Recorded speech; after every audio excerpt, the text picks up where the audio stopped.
بسم الله الرحمن الرحيم ألف لام را تلك آيات الكتاب المبين إنا أنزلناه قرآنا عربيا لعلكم تعقلون نحن نقص عليك أحسن القصص بما أوحينا إليك هذا القرآن وإن كنت من قبله لمن الغافلين إذ قال يوسف لأبيه يا أبت إني رأيت 11 كوكبا والشمس والقمر رأيتهم لي ساجدين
ای بخشنده ترین بخشنده ها، هدیه ای را که به من بخشیدی اکنون کجاست؟ بزرگان هدیه ای را که اعطا کردند باز نمی ستانند. یوسفم را به من برگردان، یوسفم را به من برگردان.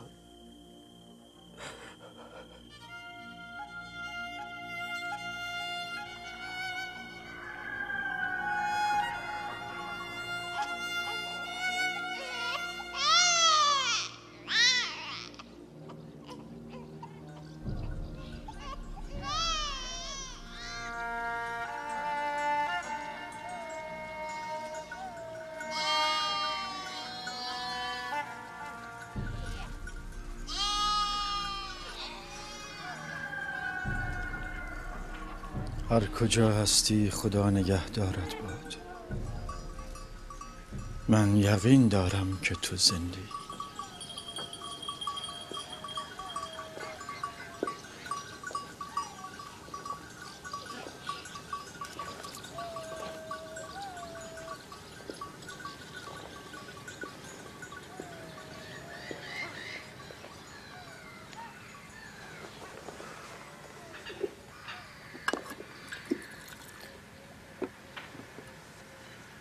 یک بار دیگر از فرزندانمان بپرسید که با یوسف چه کردند.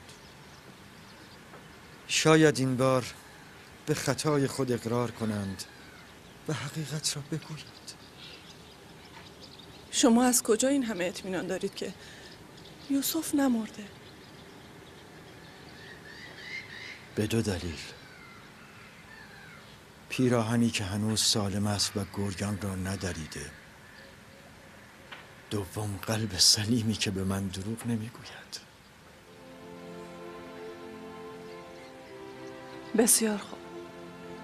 اگر چه امیدی ندارم، اما سوال خواهم کرد.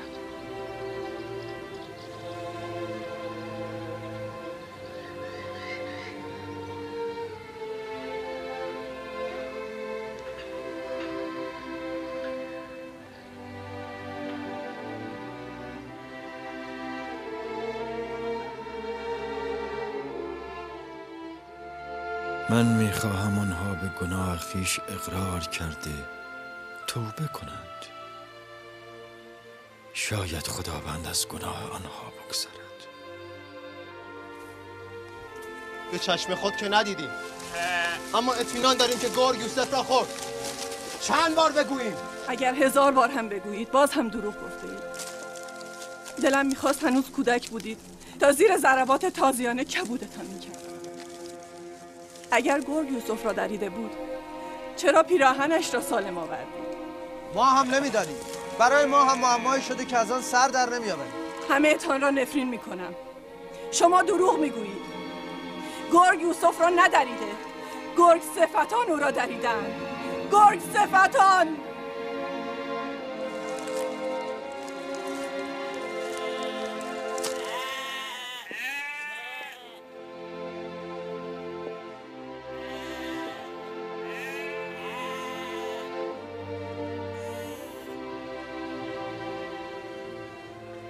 میدانم. باز هم گفتند که یوسف را گرگ دریده. امیدوارم قبل از آن که دیر شود به خود آید.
مالک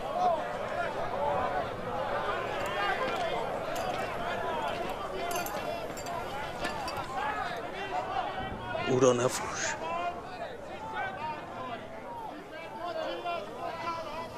من هم قلبا راضی به فروش او نیستم، اما مگر ندیدی خودش مایل به فروش است؟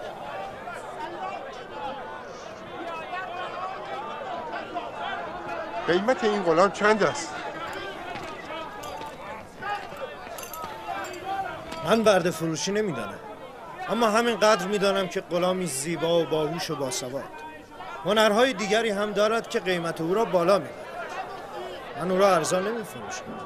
میتواند خدمتکار خوبی برای معبد باشد و در آینده بسیاری را به عنوان کاهن به معبد جذب کند. سعی کن او را خریداری کنی. با 50 دبن شروع کنم؟ با 50 دبن موافقی؟ قیمت او بیش از این هاست عالی جناب. 100 دبن. بیشتر از اینها میارزد. پیشنهاد بیشتر را چه کسی میدهد؟ بنده هایی که کم میخورند و زیاد کار میکنند همسران مهربان و خوبی هستند.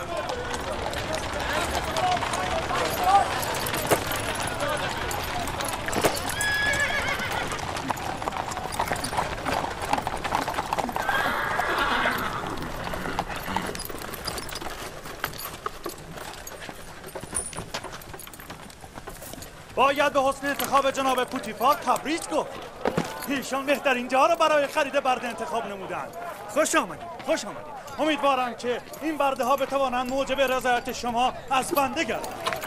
خوش آمدید. ملاحظه کنید میتواند همچون 2 اسب کار کند. چند است؟ 200 دبن. ملاحظه کنید همچون گوسفند آرام است. 100 دبن بیشتر نمیدهد. عالی جناب. این برده ها بیش از این میارزند.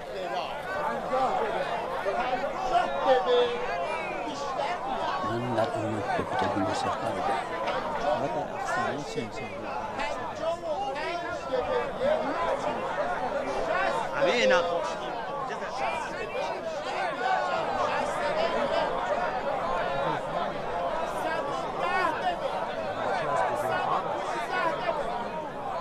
چقدر زیبا و معصوم است.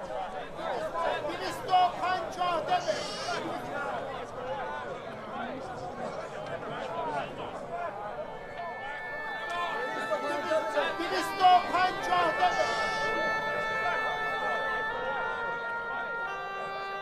غمگین مباش یوسف.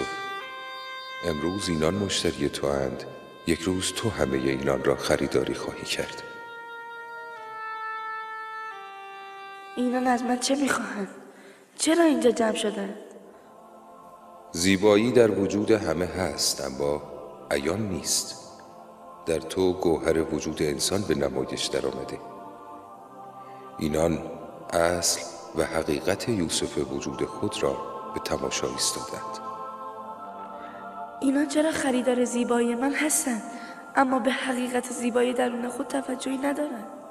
دیدن زیبایی درون خودشان چشم بصیرت می‌خواهد، اما حقیقتی که در وجود تو تجسم یافته با چشم سر نیز قابل مشاهده است.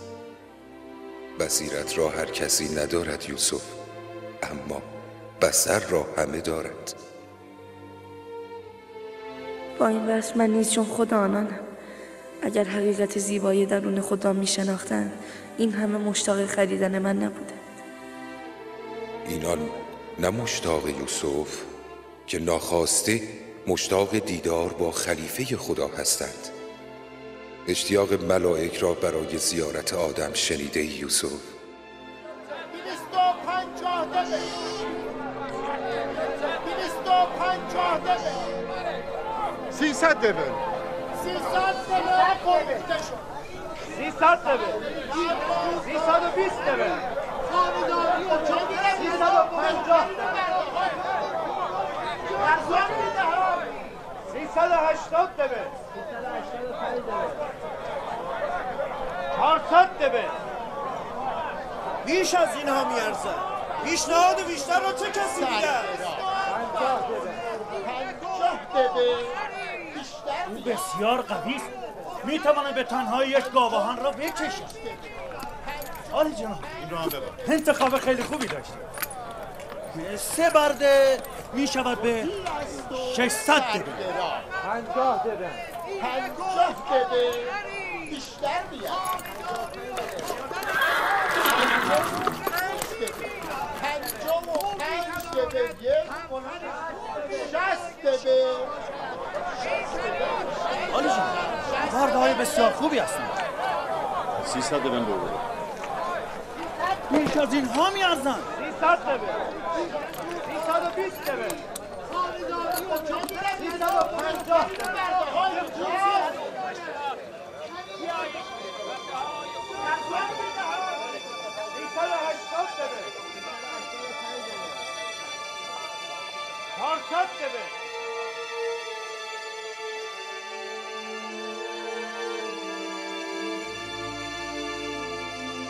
حرکت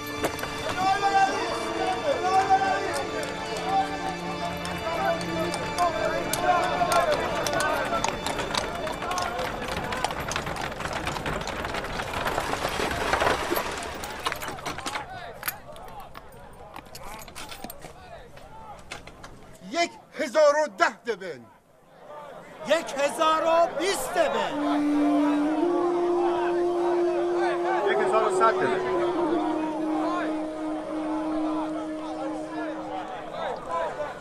پوتیفار وارد میدان رقابت شده. حالا چه کنیم؟ نگذارو برنده شود. پوتیفار باید امروز شکست بخورد. 1200 دبن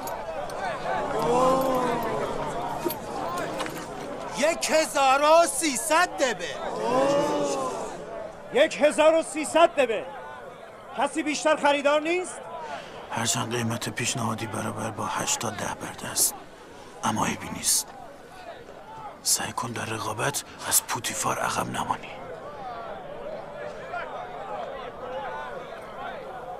1500 دبن 1500 دبن. بیشتر خریدار نبود؟ شرم‌آور است. گویی کالا خرید و فروش می‌کنند. اگر این کودک را می‌شناختند دشتی زر سرخ را نیز برای بهای اونا چیز می‌یافتند.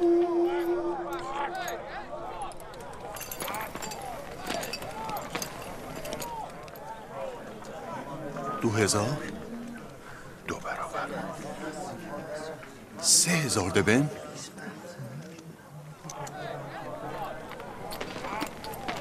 3000 دبن 3000 دبن. جناب پوتیفار عزیز مصر و فرمانده سپاهیان مصر 3000 دبن را پیشنهاد می‌دهند. جناب پوتیفار 3000 دبن پیشنهاد دادند. چه کسی جرأت رقابت با جناب پوتیفار را دارد؟ مبارک باشد این غلام از آل شما. به شما اطمینان میدهم که غلامی با ادب و کمال و با سواد خریده اید. بسیار خوشیمن و پرخیر و برکت است. این برده به جناب پوتیفار فروخته شد.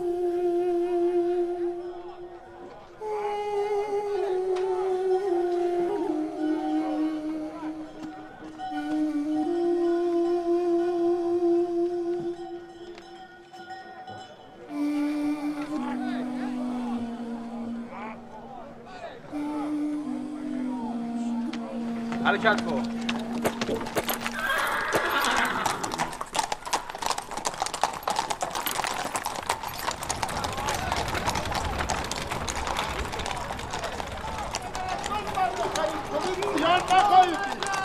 بهترین برده ها اینجاست.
زلیخا را بخوانید.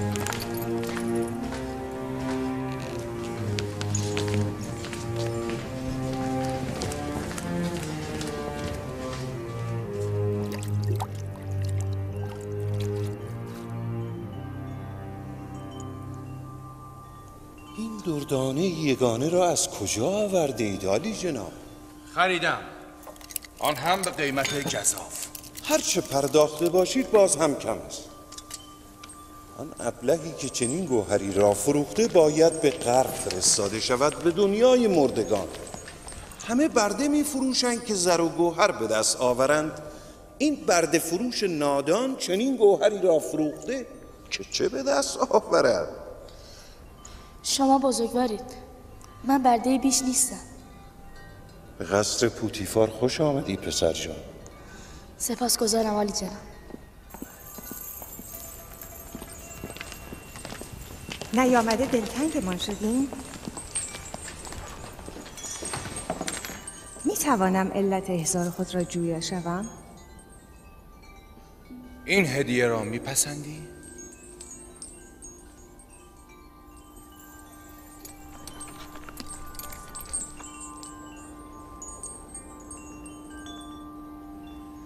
من این کودک را قبلا جایی ندیدم.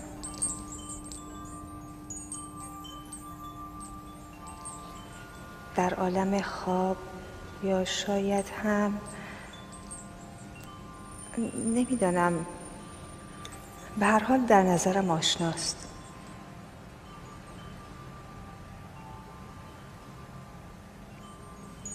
به سلیقه و انتخاب جناب پوتیفار تبریک باید گفت. بی‌نظیر است. نام تو چیست؟ یوسف. یوسف یا یک نام آرامیس یا نامی عبرانی؟ عبرانی هستم. از اهالی کنعان در منطقه شام. شغل آنان شبانی و گوسفند چرانی است. یوسف. نه، من از اسمهایی که متعلق به قبایل بدوی و صحرانشین است خوشم نمی آید. اگر اجازه بفرمایید نامی مصری برای او انتخاب کنید. این کودک هدیه من به توست. او را هرچه میخواهی صدا کن. از خداوندگار خویش بی نهایت سپاسگزارم. اگر اجازه دهید من میخواهم برای یوسف یک نام مصری پیشنهاد کنم. خب؟ نامی که به یوسف نزدیک است. یوزارسیف. یوزارسیف؟ بد نیست. یوزارسیف. نه، زیباست. از این پس تو را یوزارسیف می نامیم. موافقی؟ اگر شما میپسندید من هم موافقم. از شما میخواهم که یوزارسیف را عزیز و نیکو بدارید. شاید برای ما فایده داشته باشد و شاید هم زلیخا او را پسندید و در آینده او را به فرزند خواندگی خود انتخاب کردید. چرا که نه؟ چه کسی بهتر از یوزارسیف؟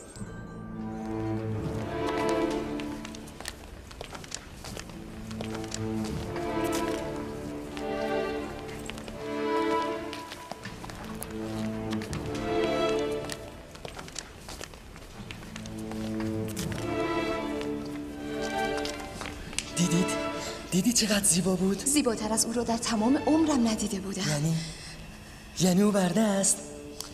چهرهش که به برده ها نمیماند. اینجا اتاق توست. میپسندی؟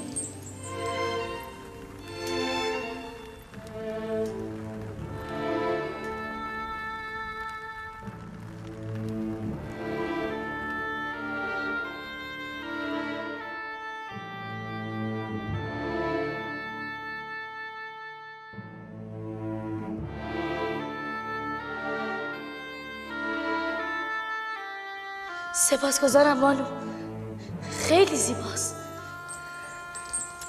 وسایل استراحت یوزورسیف را فراهم کنید.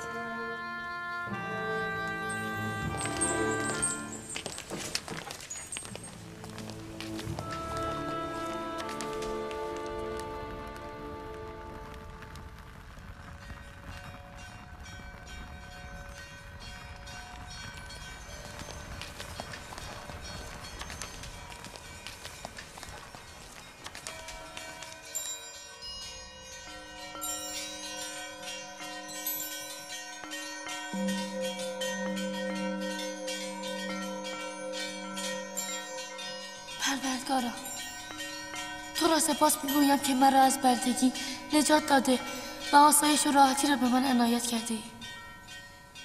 یا یوسف، اینگونه خداوند به تو مکنت و جایگاه والا عنایت فرمود. تو را از قعر چاه به اوج عزت و جاه رسانید و تو را علم تعبیر احادیث آموخت که اینک از معبران آگاه تر به علم و زبان ایشانی و از داشتن هر گونه استادی بی نیاز می باشی.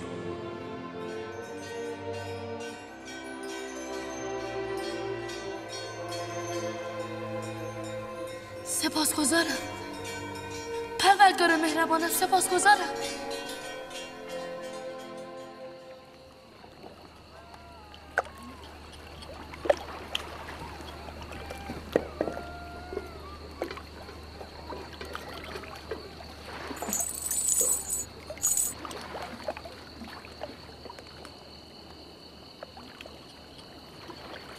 تو زیان کردی مالک. اگر یوسف را به چندین برابر وزنش سیم و زر می‌فروختی، باز هم زیان بود. زیانی بزرگ.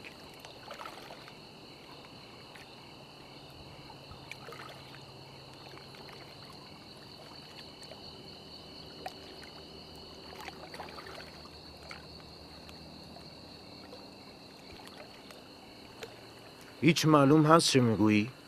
گم شدنمان در طوفان را به یاد دارید؟ با آن توقف حیوانات در کنار چاه شور، فکر میکنی برای چه بود؟ برای رسیدن به سود بیشتر تو بود یا نجات یوسف؟ من شیرین شدن آبانچاه را هم از برکت وجود یوسف میدانم. ماجرای سیلی زدن به یوسف و خوش شدن دستم را به یاد دارید؟ آیا با دعای یوسف و لمس کردن او شفا نیافتم؟ جناب مالک، اگر به یاد داشته باشید یوسف مرا هم از مرگ نجات داد. من با دعای یوسف شفا یافتم. با دعای یوسف.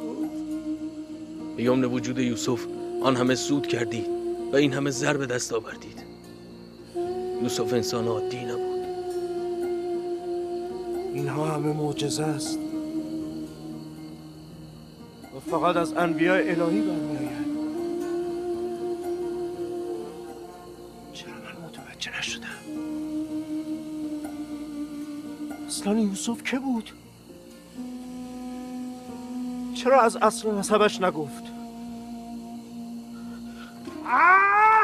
نفرین بر تو فلی که عیشمان را منغص کردی. تا کنون گمان میکردم که سود کردم، اما اینک خود را خسران دیده میبینم. وای فلی، من نه یک برده که ظاهرا آزادی از اولیا و شاید انبیاء الهی را فروختم. آن همه ادب در گفتار و بزرگی در رفتارش را چرا ندیدی؟ آن قلب بیکینه و روح چون آینش را چگونه ندیدی؟ من از امروز خدایان پیشین را به دوزخ ریخته خدای او را برگزیدم. من این خسران را جبران خواهم کرد. باید کاری کرد. کجا؟ اکنون که نمی شود کاری کرد. صبر کنید تا صبح.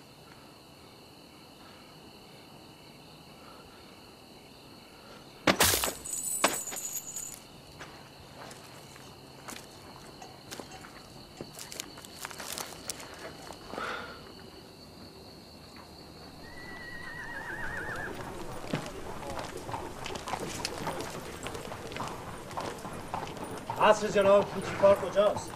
مستقیم قصر انتهاست.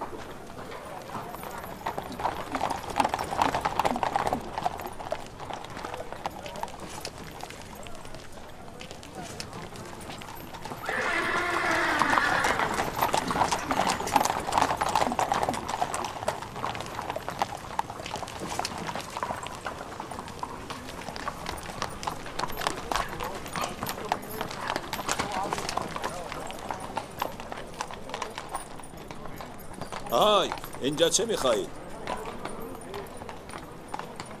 عالی جناب بوتیفار کار داره. باید از فرمانده رودمون اجازه بگیرید. بیایید بالا.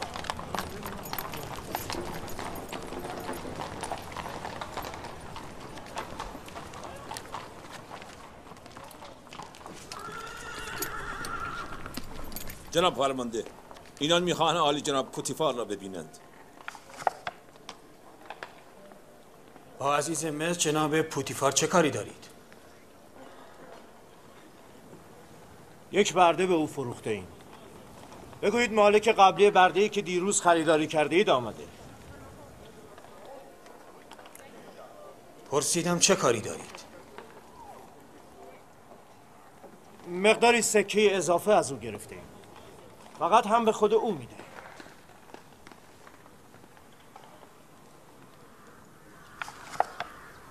باشید منتظر.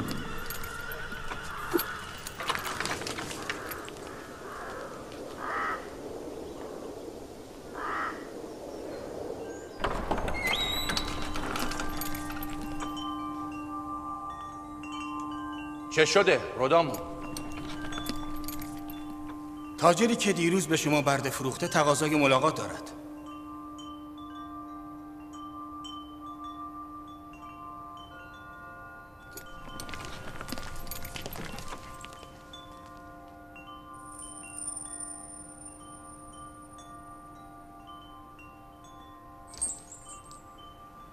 ظاهرا خوشحال نیستی ابرانی؟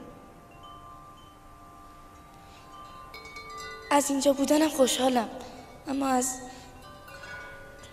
برده بودنم نه. رفتار ما با تو همانند برده هاست؟ رفتار شما شایسته بزرگی شماست و احساس من ناشی از بردگی من.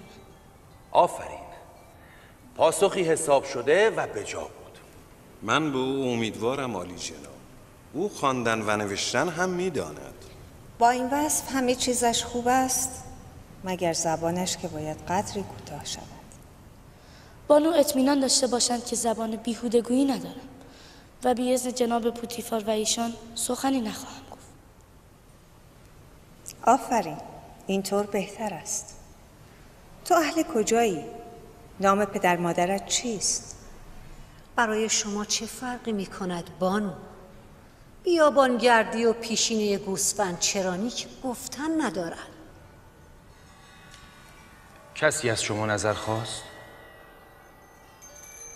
ولی چهره یوزارسیف نشان از بزرگی و تبار نیک او دارد.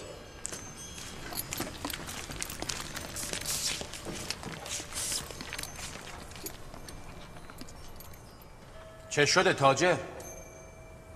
نکند پشیمان شده ای؟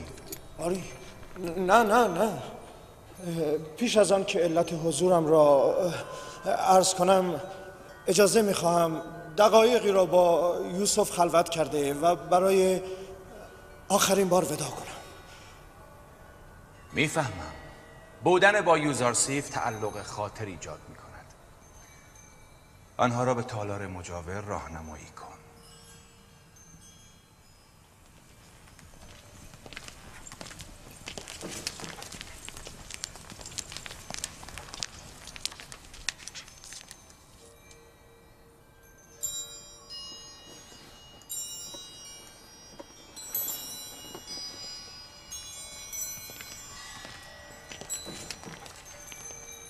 میبینیم دل کندن از یوزارسیف برایش مشکل است.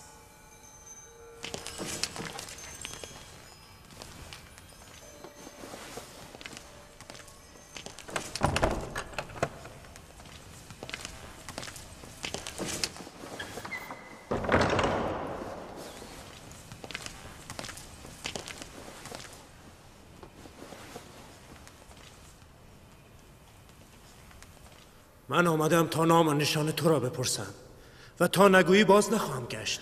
گفتم که من فرزند نه، این را قبلا شنیدم. تو را به خدای یگانه سوگند، نام و نشانت را بگو و مرا راحت کن. باید در محضر خداوند عهد کنی از آنچه میگویم با کسی سخن نگویی. عهد میبندم و به خدای ابراهیم سوگند میخورم. من یوسف ابن یعقوب ابن اسحاق ابن ابراهیم هستم. ای وای، وای بر من.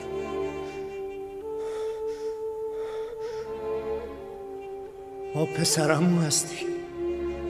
تو از نوادگان اسحاق و من از نوادگان اسماعیل ذبیح الله هستم. خدا مرا نبخشد. این چه کاری بود که کردم؟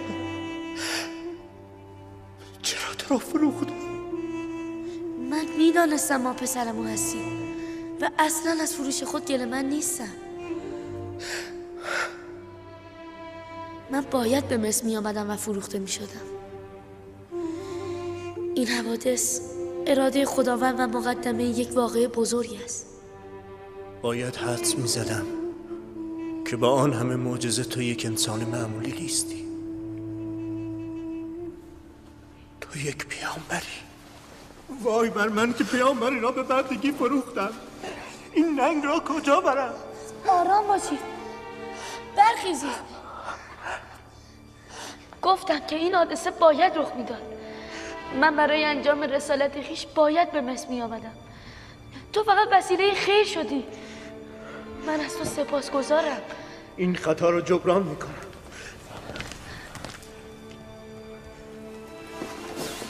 بیا، این سند بردگی توست که صاحبانت امضا کردن. آن را پنهان کن. شما همینجا بمانید. نمیخواهم شاهد بحث و گفتگوی ما باشید.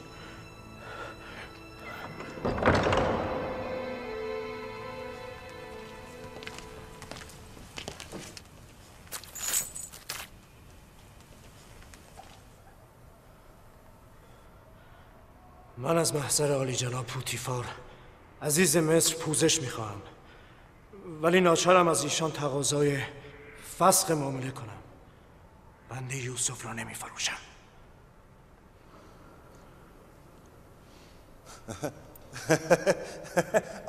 آفرین آفرین. ساعتی پیش تو را ابلهی میدانستم که قدر گوهری چون یوزارسیف را ندانسته، اما میبینم نه، اینطور نیست. تو نیز جوهر این گوهر را دریافته ای، اما فکر نمی کنی کمی دیر شده؟ باید قبل از فروش کمی بیشتر فکر میکردی. حالا دیگر دیر شده. عالی جناب، همه ثروت اندوختم را در قبال یوسف حاضرم بدم. تقاضا دارم او را به من بازگردانید. مگر نشنیدید؟ جناب پوتیفار فرمودند یوزارسیف را به هیچ قیمت به شما باز نمیگردانیم. بنده نیز عرض کردم که از این معامله پشیمانم. ما یوسف را نمی فروشیم و بدون او از اینجا نمی رویم. اگر یک بار دیگر گستاخی کنید هر دو را به زندان خواهم فرستاد. از اینجا بروید. من بدون یوسف از اینجا نمی روم. عالی جناب، بگذارید یوسف را ببریم. رادامون، آنها را به زندان ببر. الهی تو شاهد باش که من یوسف را خریدم اما یوسف فروشی نکردم. او را به من برگردانید. او را نمی فروشم. او را به زندان ببرید. او را به من برگردانید. یوسف را به من برگردانید. زندان. یوسف با حاضر خودت باش. او را به من برگردانید.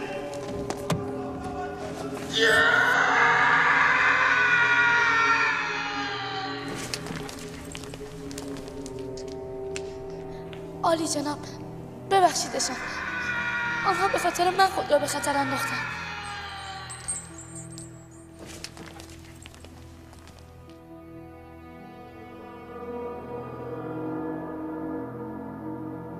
حقشان بود که به سختی مجازات می شدن. استدعا می کنم. اما به خاطر یوزارسیف گذشتم. بگو آنها را آزاد کنن. زندان نیاز نیست.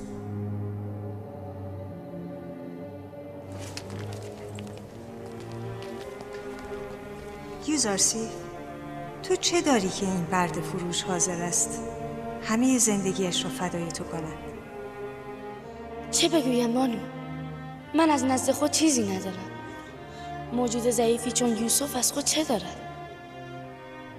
با این حساب ما منتی بر یوزارسیف نداریم، چرا که آنچه برای او پرداخته بودیم به ما بازگشت.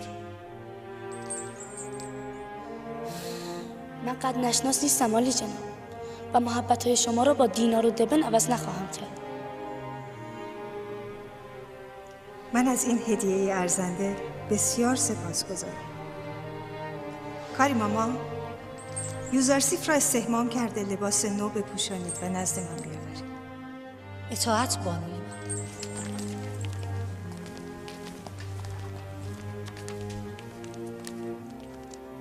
هیچ متوجه شده ای که او به عکس دیگران اصلاً تعظیم نمی کند؟ مانعی نیست. کم کم می آموزد. فکر می کنم عدم تعظیم او عمدی است. من یوسف را میخواهم. او را به من برگردانی. یوسف! تو یوسف را نمیفروشی. کرده ای را که فروختن میخواهی. یوسف را به من برگردانی. او را به من برگردانی. یوسف را به من برگردانی. یوسف را میخواهی. او را نخواهیم فروخت. یوسف را به من برگردانی. به من برگردانی. یوسف را میخواهی. یوسف را نمیفروشی. یوسف را میخواهی. یوسف را به من برگردانی. یوسف را به ما برگردانید. تخت یارتان بود. اگر به خاطر یوزارسیف نبود چند وقتی را زندانی می شدید. این اطراف پیدایتان نشود. بروید. من از یوسف دست بر نخواهم داشت. خواهیم دید. جان خود را بردار و برو. بیش از این خود را به مهلکه نینداز.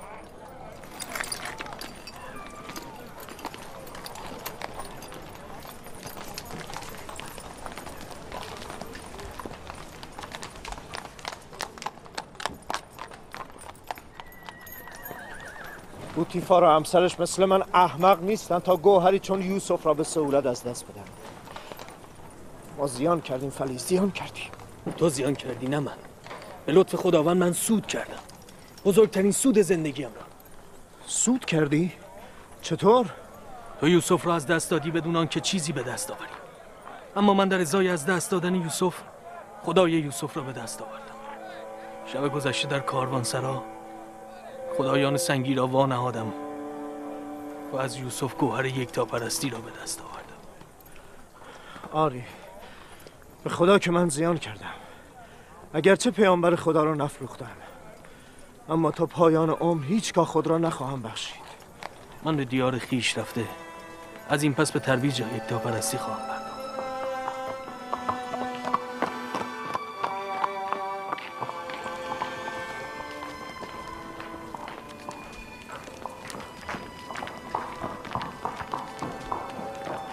و یوسف در اینجا است و نمیتوانم این شهر را ترک کنم. به کاروانسرا بروید.